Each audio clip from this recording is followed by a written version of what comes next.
Stand Up Story, une émission présentée par Flora Gaxet.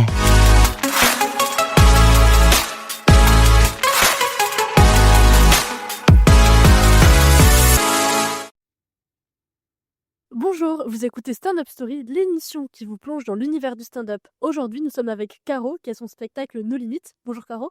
Bonjour Flora. Comment vas-tu? Je vais hyper bien, merci de me recevoir. Merci à toi d'avoir accepté cette interview, surtout que j'ai l'impression que tu es toujours dans le train entre deux scènes. Avant de venir, t'étais où? J'étais bloquée dans le train parce qu'apparemment il y avait une manif. Je me suis pas encore calée au créneau parisien.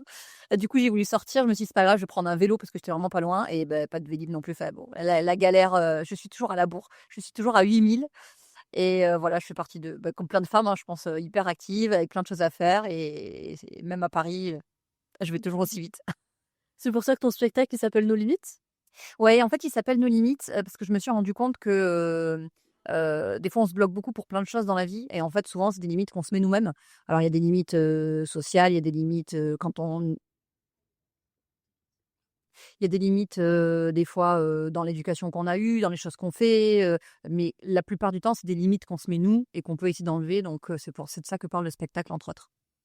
Ok, et en plus tout à l'heure tu m'expliquais que No Limites, il y avait une double vision. Enfin, est-ce que tu peux nous expliquer? Ouais, en fait, c'est vraiment la touche des artistes. Des fois, on peut dire les artistes sont un petit peu dingues.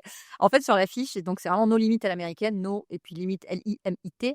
Et en fait, si on regarde bien en petit, d'une autre couleur beaucoup plus claire, tu as No avec un S et limite ES. Puisqu'en fait, c'était un peu un jeu de vision en disant, quand tu es prêt, tu vois tes limites, donc nos limites à nous. Et en fait, quand tu vas plus loin, tu les vois plus, les limites ES. Ça devient un peu, allez, on est nos limites. Voilà. Elle a le sens du détail en tout cas. Et c'est très bien vu. Et donc toi, ton spectacle, donc No Limites, tu le joues partout, à Sète, à Béziers, à Valence. Tu passes par combien de villes? Même si là, actuellement, tu es installée à Paris. Partout là où je suis programmée, je suis aussi programmée à Grenoble. J'avais des dates, alors qui sont déjà passées vers Plessis, donc côté, Nouvelle-Aquitaine et aussi, en Bretagne. Moi, en fait, je joue un petit peu partout. Alors là, j'ai dû un petit peu poser certaines dates, parce que je suis venue m'installer à Paris justement, parce que j'écris de nouvelles choses. J'ai intégré, une école d'humour. Je veux beaucoup jouer en comédie club. Voilà, je veux retravailler des choses, les reroder et cetera. Peut-être pour faire évoluer un spectacle ou peut-être pour en faire un nouveau, voilà, je sais pas encore. Donc c'est vrai qu'il y a un petit peu de dates qui ont été limitées, mais malgré tout, j'ai encore une vingtaine de dates, en France, hors Paris. Mais c'est chouette. Et là, par exemple, la prochaine, c'est où et quand? Ouh là, tu me demandes ça comme ça. La prochaine, c'est 7, ce sera à la fin du mois et ce sera le 24 octobre. Ouais, en fait, il faut suivre son actualité sur Instagram, hein, tout simplement. C'est Caro, Karo-du-bas. Ouais, Potter, Potter-du-bas. Bah voilà, comme ça, vous serez tous sur cette tournée. Et comment ça se passe? Comment tu t'organises? T'as un assistant personnel? C'est moi l'assistant personnel. Mais moi, pour l'instant, je suis en autoproduction. Donc voilà, je gère tout. C'est pour ça d'ailleurs, quand tu dis tu es toujours à 8000, c'est ça aussi. C'est-à-dire, je joue sur scène, je fais ma com. Voilà, là, j'essaie de faire un gros travail sur les réseaux. Je joue en comédie club. Je gère toute la partie administrative par rapport à mes passages, à mes contrats, à ma prospection de théâtre. Donc vraiment, moi, je fais tout, quoi. Je suis le chef, l'artiste et l'administratif. Et t'es intermittent du spectacle? Ouais, je suis intermittente du spectacle, ouais, depuis l'année dernière.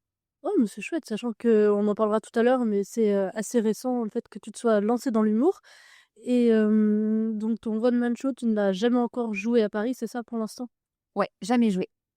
J'espère pouvoir le jouer plutôt fin d'année. En fait, moi, j'arrive ici sans réseau, sans rien, donc il faut vraiment aussi que je me fasse connaître. C'est pour ça que je veux faire un petit peu le tour des comédie clubs. J'aimerais pouvoir jouer partout et enchaîner le plus de dates possible, aussi pour continuer à rôder.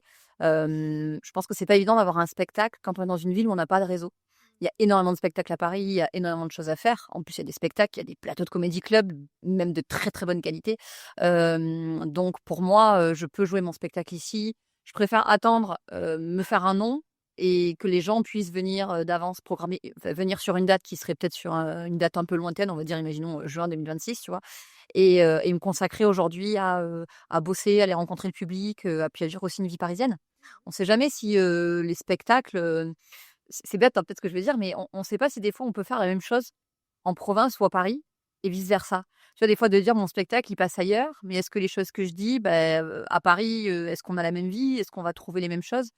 Bon, après, moi, je parle de la vie du quotidien, de la charge mentale, de la vie qu'on peut avoir au quotidien, sur le fait de s'accomplir, d'enlever ses limites, voilà, sur plein de choses. Donc, ça, je pense que c'est des thèmes qui sont bons pour tout le monde. Mais on a un peu ce truc de se dire, est-ce que quand je vais venir à Paris, finalement, ça va fonctionner comme ça fonctionne en province? Et j'avais besoin aussi de temps pour tester et voir aussi et vivre aussi une vie parisienne pour voir des choses peut-être qui sont propres à Paris et qui sont pas au reste de la France, quoi. Donc, c'est ce que je suis en train de faire là. Je suis vraiment en labo sur place. Et là, aujourd'hui, donc, c'était ta première scène parisienne, c'est bien ça? Ouais, c'est ma première scène parisienne. Et quel a été ton constat par rapport à la Provence? Franchement, c'était trop cool. Je vais te dire, je me posais la question de me dire un dimanche à 16h, mais qui vient voir du spectacle? Parce que moi, je viens de ville et j'ai joué dans des villes où en fait, tu joues les jeudis, les vendredis, les samedis, quoi. Ça joue pas forcément des dimanches après-midi. J'avais un peu joué à Lyon, j'ai fait une saison à Lyon quand même où il y avait des spectacles les dimanches soirs. Mais je me disais, mais est-ce qu'il va y avoir des gens? Alors déjà, j'étais surprise de voir que c'était rempli et puis que c'était hyper divers. Il y avait une maman, il y avait son enfant, il y avait des jeunes, il y avait des femmes qui avaient laissé leurs enfants qui sont venus entre copines, il y avait des étudiants, enfin il y avait vraiment un peu de tout. Donc ça, c'est cette mixité qu'on peut trouver sur Paris, ça c'est hyper chouette en fait de faire partie de ça. Donc c'était une super, super, super bonne scène. Ouais. C'est vrai qu'en plus, à chaque fois au Golden Comedy, donc là où elle vient de jouer, Caro, il y a toujours le public qui est présent, qui est très réactif, sympathique, bienveillant, avec des profils totalement différents, comme tu le disais. Et c'est toujours chouette en tant qu'humoriste de venir jouer sur cette scène. Et d'ailleurs, sinon, on s'est croisés à Avignon. Comment ça s'est passé cette année pour toi là-bas? Ah, il a fait chaud à Avignon cette année. Moi, j'avais fait qu'un seul Avignon qui était l'année dernière, donc qui était un Avignon un peu particulier parce que je sais pas si tu te souviens, enfin, il y avait eu avec les JO, les dates avaient été décalées, il y avait des législatives, donc c'était une année un peu particulière. Donc là, c'était mon vrai premier Avignon dans des vraies conditions. J'ai été hallucinée du nombre de spectacles qu'il y avait. Il y avait du monde, hein. Franchement, il y avait du monde à Avignon, il faisait très chaud, c'était hyper chouette, mais c'est vrai qu'on était face à je ne sais pas combien de personnes, il y avait je sais pas combien de créneaux. En plus, on a eu une nouvelle concurrence cette année qui avait pas l'année précédente, enfin, qui avait moins l'année précédente, c'est qu'il y a des gens qui prennent un créneau et qui partagent le créneau. Donc en fait, tu te retrouves face à plusieurs humoristes sur un même créneau. C'est-à-dire, je trouve. Par exemple, tu vas avoir un théâtre qui va donner son horaire. Tu vas avoir un horaire à 15h, par exemple, et au lieu d'avoir un spectacle qui fait des relâches, en fait, par exemple, un jour impair, ça va être lui, un jour pair, ça va être lui, voire même plusieurs dates. Donc, en termes d'affichage, en fait, tu as énormément, énormément d'artistes. Alors après, pas forcément sur les mêmes dates que toi, mais du coup, j'étais assez hallucinée de voir le monde qu'il y avait sur place. Après, non, ça s'est bien passé. C'était mon deuxième Avignon, donc j'ai eu pas mal de pros qui sont venus. Enfin voilà, professionnellement, ça a été hyper chouette. Humainement, c'était bien crevant. J'avais fait déjà une grosse année, on s'était croisés, mais j'avais fait une grosse année déjà à Avignon, parce que c'était la première année de l'école qui était sur Avignon. Donc les soirs, je rentrais chez moi, je faisais 3 heures de trajet par jour, plus la scène, plus les cours. Donc voilà, j'ai attaqué Avignon cramé et je suis sortie éreintée. Voilà. Mais professionnellement, c'était très, très cool. Et tu as pu te faire un petit réseau, rencontrer de nouvelles personnes, des producteurs qui pourront éventuellement t'aider pour l'avenir? Alors des producteurs, je crois, j'ai eu quelques productions qui sont venues et surtout j'ai eu quelques programmations, donc des choses qui se sont déjà signées, des choses qui sont en cours de signature. C'est pour ça que je disais professionnellement, c'était bien. Et en effet, en fait, Avignon apporte aussi de la crédibilité, c'est-à-dire que des fois, il y a des gens qui aiment bien venir te voir. Soit tu es prêt tout de suite, soit peut-être tu seras prêt plus tard, peut-être tu corresponds ou pas à ce qu'ils recherchent. Mais en tout cas, il y a un suivi des artistes sur Avignon. Donc ça, c'est très chouette. Ça reste quand même une scène et quelque chose qui, dans le milieu professionnel, a vraiment, j'aurais dire, ça a de la gueule, quoi. Quand tu dis que tu fais un Avignon, ça veut dire que tu es un peu solide, ça veut dire que tu joues, ça veut dire que tu vas jouer tous les jours. On sait que c'est difficile pour les artistes et pour tout de faire un Avignon parce que voilà, c'est pas rien. Donc ça montre aussi un peu, c'est une jolie carte quand tu viens présenter en disant voilà, moi j'ai un spectacle, comme tu disais tout à l'heure, ça fait pas très longtemps que je joue, mais j'ai un spectacle que je joue depuis bientôt un peu plus de 2 ans. J'ai fait, depuis 3 ans, j'ai fait 2 festivals d'Avignon avec. Tu vois? Donc quand même, c'est des trucs qui sont beaux à dire, voilà, pour se présenter et dire bon voilà, moi je suis là vraiment, moi aujourd'hui je suis intermittente, je veux faire que de l'humour, donc ça vient crédibiliser en plus quand même ce festival. Ah oui, ça montre que ton spectacle est solide et Ouais. que tu en veux. Ouais, c'est ça, c'est ça. Et donc, dans ton One, tu analyses avec cynisme le monde de demain, le quotidien. Est-ce que tu peux nous en dire un petit peu plus?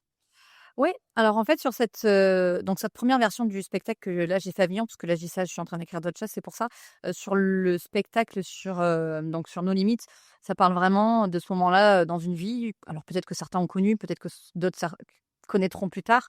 où en fait, j'ai l'impression qu'on est un peu embourbé dans un truc social où, à 20 ans, tu veux être en couple, puis après tu veux fonder une famille, puis après en fait, il y a une espèce de tu fais les choses parce qu'il faut les faire. Et en fait, il y a un moment donné où tu arrives, alors ça vient pas du tout dire qu'il fallait pas le faire et qu'on n'est pas heureux, mais il y a un moment donné où tu arrives et surtout je m'en rends compte, auprès de plein de femmes et c'est aussi pour ça que j'avais écrit, ce spectacle.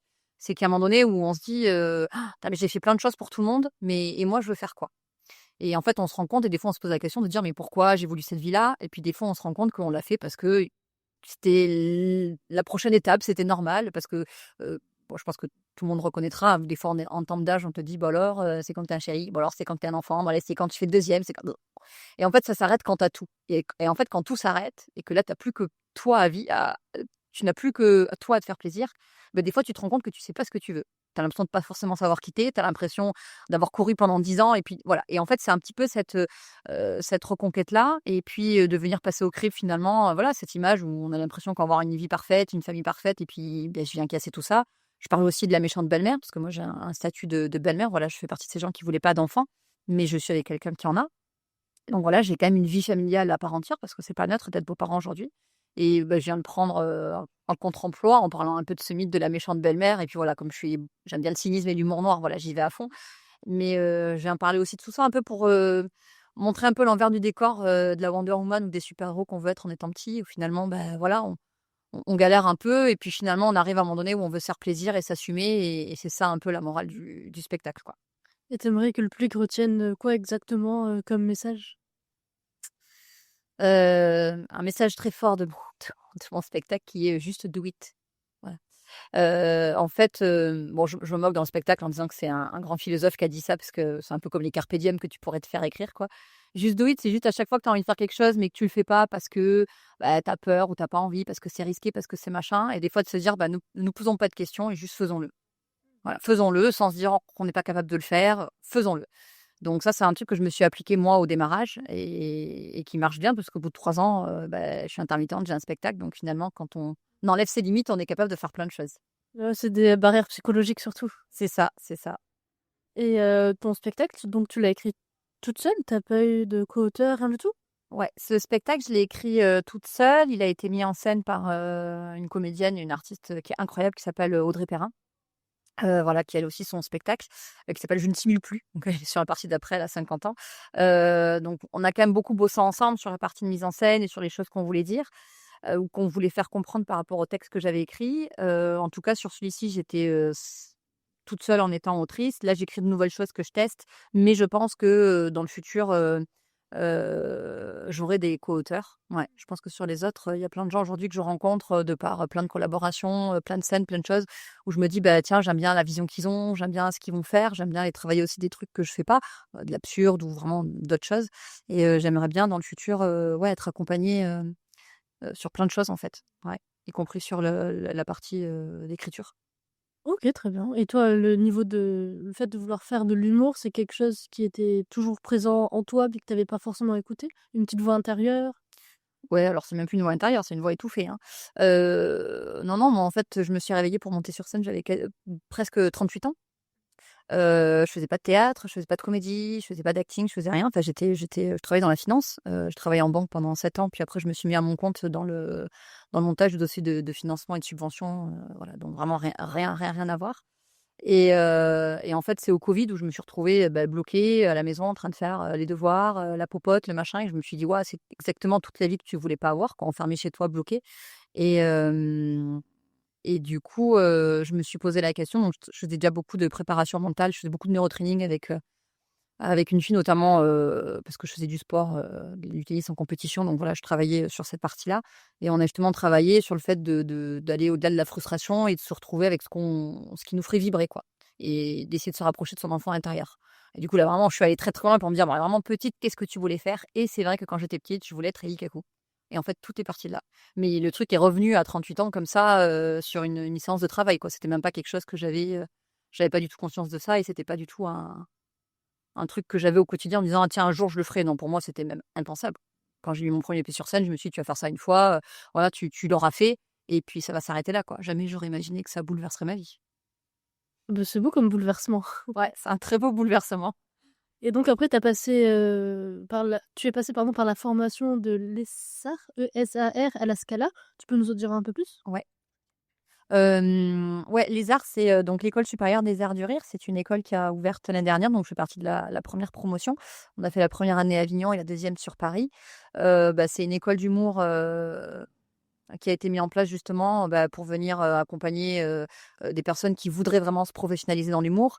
Donc la première année était assez intense, hein. On avait, un peu plus de 30 heures, non, on avait 30 heures pardon, plus les masterclass. On avait 6 heures d'écriture, on avait 6 heures d'improvisation, 6 heures de théâtre, du débat, du mouvement corporel. Enfin, on avait vraiment tout un tas de choses pour venir, travailler.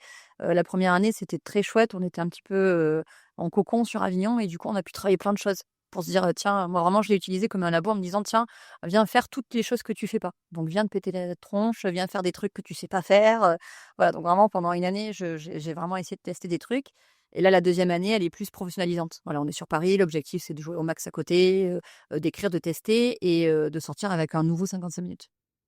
Voilà, c'est ça le but de l'école, ouais.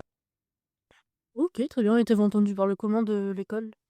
En fait, c'est Jérémy Ferrari qui a pris la direction artistique, pardon et en fait, il y avait une campagne de com qui était l'année dernière qui passait et voilà, en disant que c'était l'école, qu'il aurait aimé, lui avoir et du coup, je me suis dit: «Allez», ça faisait un moment que je voulais reprendre parce que j'avais commencé, déjà l'humour depuis, 1 an et demi, ouais, 1 an et demi, 2 ans et je m'étais dit que c'était un moment où j'avais beaucoup, beaucoup travaillé pour avoir le statut d'intermittent, pour pouvoir, faire plus que ça et j'avais envie, d'investir sur moi, en fait. J'avais envie de dire: «Là, maintenant, tu vas faire des cours et cetera».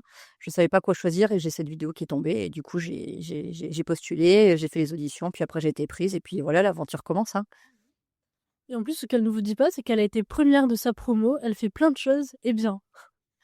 Tu as été première de ta promo? C'est ce qu'il y avait écrit comme quoi tu avais été première, Non, je suis dans la première promotion. ah dans la première. Ouh, je suis Non, non, il y a navrée. pas de alors, l'avantage dans cette école, il y a énormément d'ailleurs de talents. Je pense qu'il y a d'autres gens que vous avez déjà eu sur Speed Radio et d'autres que vous aurez l'occasion de voir.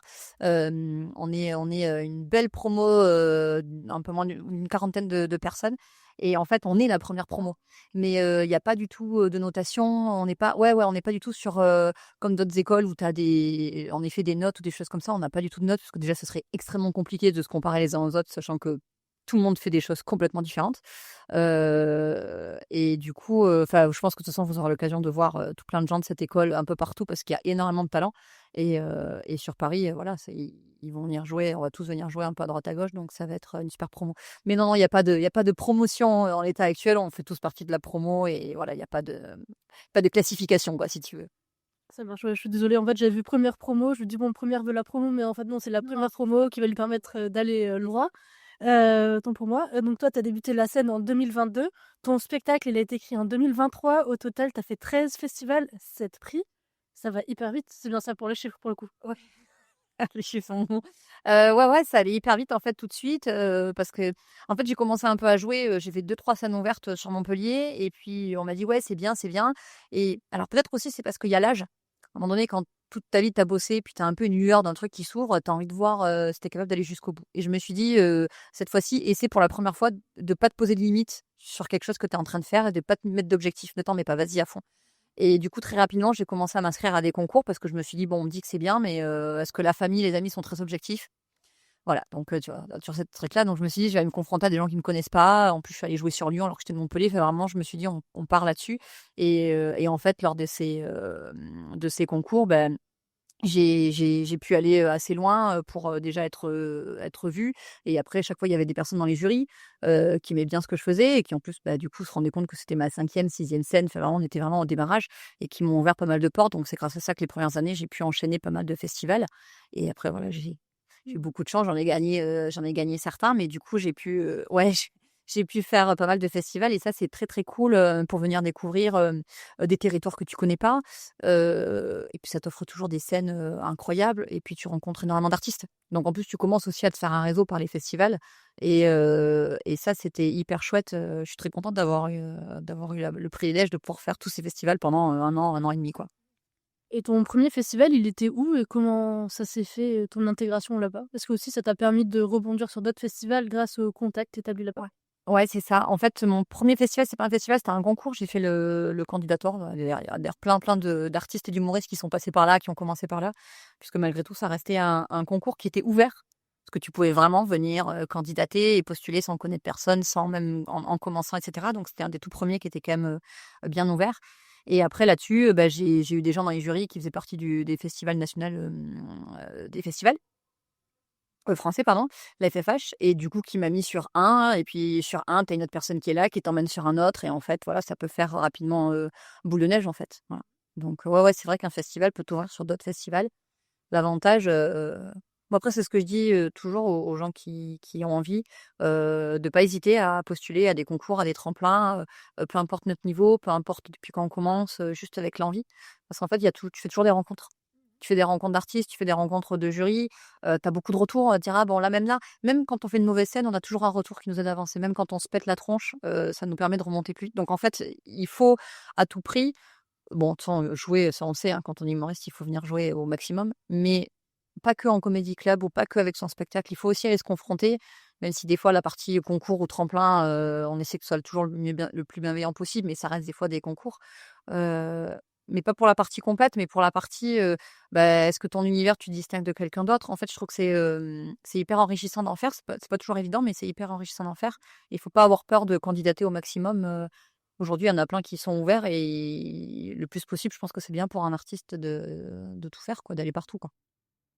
Mais au départ, c'est intimidant et toi, comme tu es no limits, comme, dans ton spectacle, tu enlèves les barrières psychologiques, ça te permet d'aller encore plus loin et encore plus vite que la plupart, on va pas se mentir et donc tu as fait plein de festivals et tu penses en faire de nouveaux? T'aimerais, du moins? Oui, j'aimerais beaucoup là pour l'instant forcément là, j'ai un peu mis de côté, bah, moi du coup je candidatais moins, et puis après j'en ai j'ai été aussi peut-être un peu moins vue. Là maintenant que je suis sur Paris, je pense qu'en effet j'aimerais bien pouvoir en refaire. Mais là j'étais vraiment dans une recherche en fait, comme tu disais tout à l'heure, il y a plein de choses qui sont allées très vite. Aller très vite c'est bien, mais des fois il faut pas non plus aller trop vite. En fait à un moment donné, il faut, vivre plein de choses que j'ai vécues, il faut, vivre le fait de demander à jouer, d'aller jouer là, de voilà, en fait il faut tout faire, et là j'ai eu une année, tu vois, un peu off sur Avignon, en étant à Les Arts, qui m'a fait du bien, qui m'a permis aussi de me concentrer sur, qu'est-ce que j'avais envie de faire, qu'est-ce que j'avais envie de dire, qui j'ai envie d'être, jusqu'où je suis capable d'aller, et là je suis encore un peu dans cette bulle. Mais voilà, maintenant je commence à trouver vraiment une identité artistique. J'écris plein de nouvelles choses, un peu plus loin, un peu plus cyniques encore que ce que je faisais déjà aujourd'hui, et plus sur les incohérences du monde, la bipolarité de l'homme, enfin voilà, plein de choses qui me tiennent aussi à cœur, et voilà, et maintenant, quand j'aurai tout ça et que je serai bien et que je vais bouffer de la scène et des comédie clubs sur Paris, et des scènes pour jouer, après ouais, en effet, j'aimerais bien reprendre, si possible, après c'est toujours pareil, hein, tout dépend pas de toi, mais en effet, j'aimerais bien repartir en festival, ouais. Mais ouais, c'est sûr qu'en arrivant sur Paris, tu vas faire de belles rencontres et faire, d'autres choses. Si déjà, juste en jouant à l'extérieur, tu as pu, avoir toutes ces opportunités, il y a pas de raison et donc là, pour l'instant, tes objectifs sur le court terme, c'est de te remettre dans les comédie clubs, c'est ça? Et sur le moyen et long terme, de faire, un nouveau spectacle ou d'être programmé, dans des salles parisiennes? J'ai même pas envie de mettre le «ou», j'ai envie de mettre le «et». Ce spectacle que j'ai qui s'appelle «Nos limites», que j'ai défendu, qui a fait 2 Avignon, j'en suis hyper fière, c'est une partie de ma vie que j'aime. Hem, je ne vois pas forcément le faire évoluer encore une nouvelle fois, parce en plus il a changé d'affiche, l'année dernière, il a bien évolué et cetera entre la première et la dernière version, donc voilà. Donc non, j'aimerais pouvoir le programmer, et j'aimerais aussi qu'il soit programmé à Paris. Et à côté de ça, je continue à écrire et je teste des nouveaux trucs, et dans le cadre de Les Arts, de toute façon, on doit avoir un 1 heure avant la fin de l'année. Donc j'aimerais avoir un nouveau format en rodage aussi, et en tout cas, moi, je me sens, capable de faire les 2 en même temps. Voilà, donc j'ai même pas envie de choisir, j'ai envie de faire les 2. Et d'ailleurs, quand tu joues en comédie club, est-ce que tu prépares des 5 minutes exprès ou des 10 en fonction du temps qu'on t'accorde, adapté ou tu le prends directement de ton spectacle et est-ce que c'est un peu un teaser de ce que tu fais dans ton one? Des parties oui, des parties non. En fait, le personnage de la méchante belle-mère, je l'avais créé la première fois sur mon spectacle. Maintenant, les choses que je peux écrire, elles sont écrites là en plus, donc ça vient pas du spectacle, c'est juste que le personnage vient du spectacle. Hem Et ensuite, souvent quand même j'aime bien, j'ai du mal à faire 40 fois la même chose. Souvent j'aime bien écrire. Donc déjà, quand j'arrive, j'ai toujours au moins 1 minute, sur, la ville où je suis, le ressenti de la journée, voilà, il y a toujours un moment, où on est sur un truc, authentique que je suis en train de vivre, tu vois? Comme là, par exemple, arrivé à la bourre, il y avait des manifs, être bloqué dans le métro, vouloir prendre un Vélib, putain les Vélib, voilà. Bienvenue à Paris. Voilà, bienvenue à Paris et du coup, je me dis: «En plus, les gens, ils vont comprendre que je suis pas d'ici» et en fait, voilà, tu vois, il y a un truc où tu peux te connecter avec eux parce que je pense que c'est important de trouver un truc pour arriver à se connecter vite avec eux, surtout quand on n'a pas beaucoup de temps et après là, typiquement, tu vois, sur des 5 ou 10, non, souvent, j'ai au moins la moitié de neuf, quoi, à chaque fois. J'essaie des trucs que j'ai écrits, que je veux tester et que je vais tester au moins 3, 4, 5 fois, pour me dire: «OK, celui-là, ça rit. OK, celui-là, on le garde. Ah non, celui-là, il y a encore à retravailler» et si je joue plusieurs fois un truc identique, c'est que pour moi, je suis pas arrivée à la bonne version encore. On rodage un petit peu du coup sur certains aspects, c'est comme ça, il faut toujours tester, recommencer pour C'est pouvoir, enfin s'améliorer et tu as pu déjà faire quelques premières parties ou pas encore? Des premières parties alors, sur Paris, je viens d'arriver donc je n'en ai pas encore fait pardon. La dernière première partie que j'ai fait, c'est la première partie de Louis Cathala quand il était venu à Montpellier. Après, non pour l'instant, je sais que pour les premières parties, je crois qu'il faut écrire aux artistes. C'est un truc que j'ai jamais pensé à faire ou jamais fait. Mais, c'est vrai qu'étant à Paris avec tout ce qu'il y a, en effet, ça pourrait être, intéressant de le faire. J'en ai pas fait mais, j'aimerais bien en faire, ouais. Ouais, faut pas hésiter à aller les voir directement pour, demander si, déjà ils ont des conseils, des contacts ou même, qui ne tentent rien à rien, hein, comme on dit souvent pour, tenter de faire une première partie et sinon toi, tu aurais des conseils à donner à quelqu'un qui débute dans le stand-up? Vu que tu en fais depuis pas très longtemps, mais que maintenant, ça y est, tu es bien lancé. Ouais, mais vraiment, j'en fais depuis pas longtemps parce que même moi, je prends beaucoup de conseils des gens qui sont là depuis longtemps. Hem, joue, déjà, ça, c'est la première des choses. Hem, ne jamais se dire que ça marche pas ou que ça fonctionne pas. S'il y a quelque chose qui fonctionne pas, c'est comme si demain tu fais une recette, mais en fait, il manque des trucs dans ta recette. Donc c'est pas que tu es une mauvaise cuisinière, c'est que peut-être on t'a pas appris, peut-être tu as pas su faire, peut-être qu'il faut changer quelque chose et cetera. Donc c'est juste d'essayer. Bah, après moi je fonctionne un peu comme ça, hein, tu sais, un petit peu comme les ordinateurs ou les machins, je me dis: «S'il y a un truc qui marche pas, c'est qu'il y a quelque chose à un moment donné dans l'équation qui fonctionne pas». Il faut arriver à retrouver ce qui va pas et refaire jusqu'à. Donc déjà de pas abandonner, si c'est vraiment quelque chose qu'on veut faire, d'essayer de pas, s'auto-flageller. Parce que franchement, on fait des super scènes et aussi on fait des mauvaises scènes. En fait, d'une bonne scène, c'est très bon pour l'ego, mais on n'apprend rien. On apprend des mauvaises scènes. On apprend quand on se trompe, on apprend quand ça fait mal et je pense que c'est ça qui fait la différence. Des fois, on me dit: «Ouais, il y a des gens, 5 ans après, ils sont toujours là et d'autres non». C'est pas toujours qu'ils sont meilleurs, c'est qu'ils bossent. Moi, je pense que le travail fait beaucoup, mais c'est qu'ils sont encore là, quoi. Donc il y a un truc aussi, je pense, de savoir que, voilà, c'est un métier qui est pas facile, mais aujourd'hui, il y a énormément de gens, mais il y a aussi énormément de choses à dire, même si on n'invente rien et que, voilà, il faut pas s'arrêter, il faut continuer à tester et ce qui marche pas un jour pour marcher d'une autre façon le lendemain et il faut pas hésiter à se remettre en question, à remettre en question ses textes et des fois sortir et dire: «Ah tiens, je change un truc, je change une virgule, je change une phrase, je le dis d'une autre façon». Je me l'approprie autrement, je me rajoute un peu en fait, vraiment, de un peu ce truc pareil de sans limite quoi, d'essayer de s'enlever ce qui nous limiterait pour essayer d'aller chercher plus loin et je te dis ça, c'est un conseil que je m'applique aussi parce que même moi, je trouve aujourd'hui que je vais pas encore assez loin. Donc c'est un truc, je pense qu'il faut qu'on continue à se dire, tous les jours quoi. Les gens ont besoin de voir notre folie quand même. Tu vois, il y a un truc où il faut qu'on soit un peu fou sur scène et il faut aller la chercher même si c'est pas, je veux dire physiquement, tu pas l'air tu pas fou, mais ou dans tes textes ou dans quelque chose, il faut des fois se dire, complètement jetable quoi. Enfin, voilà, c'est vers ça qu'il faut aller tendre, je trouve. Ouais, après chacun a son perso et sa manière de voir la chose, mais merci en tout cas pour ce très, bon conseil. Est-ce que tu aurais un dernier élément à rajouter ou une information que tu souhaiterais communiquer avant de terminer cette interview? Oui, peut-être vous donner les créneaux. En fait, en étant à la Scala, on a un comedy club qui est organisé toutes les semaines, les lundis et mardis. Les lundis à 19h et les mardis, il y a un plateau à 19h30 et un plateau à 20h30. C'est à la Scala Paris et c'est toutes les semaines et ça commence, la semaine du 15 octobre, je crois. Voilà, donc là, vous pourrez retrouver, moi, voilà, on va tous jouer, 1 à 2 fois par mois et vous pourrez retrouver toute la promo et voilà, il y a vraiment plein de belles personnes et de super trucs, donc n'hésitez pas à venir, nous découvrir à la Scala toutes les semaines. C'est chouette et toi tu passes combien de temps là-bas? Tu fais un sketch de combien de minutes? Alors tous nos passages font 10 là-bas, et moi je joue, je vais te le dire là. Excuse-moi, hein, j'ai Mmh. pas le j'ai beau être une machine, j'ai pas toutes les dates dans la dans la tête. Ouais, l'emploi du temps. Il y a des couleurs, il y a des trucs et tout. Ouais, c'est psychopathe. Moi, je passe le 14 octobre, le mardi 14 octobre. Donc, pareil, de 19h30 à 21h30. Et c'est gratuit, les plateaux. Et c'est sorti au chapeau?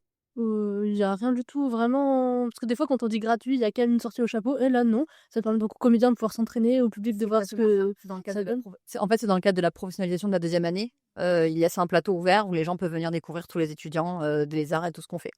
Ouais, c'est génial, je vais essayer de venir. En tout cas, c'est important d'aller soutenir les comédiens, d'aller aussi donc soutenir Caro qui joue donc son spectacle No Limites un peu partout en France, qui passe maintenant à Paris dans des comédie clubs et des plateaux. Donc n'hésitez pas à suivre son actualité. Donc vous pouvez retrouver sur Instagram.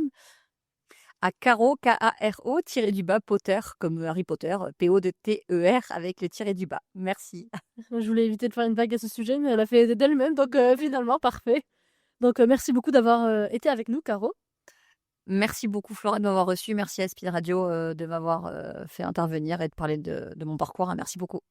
Merci à vous pour votre écoute et à très bientôt sur Speed Radio.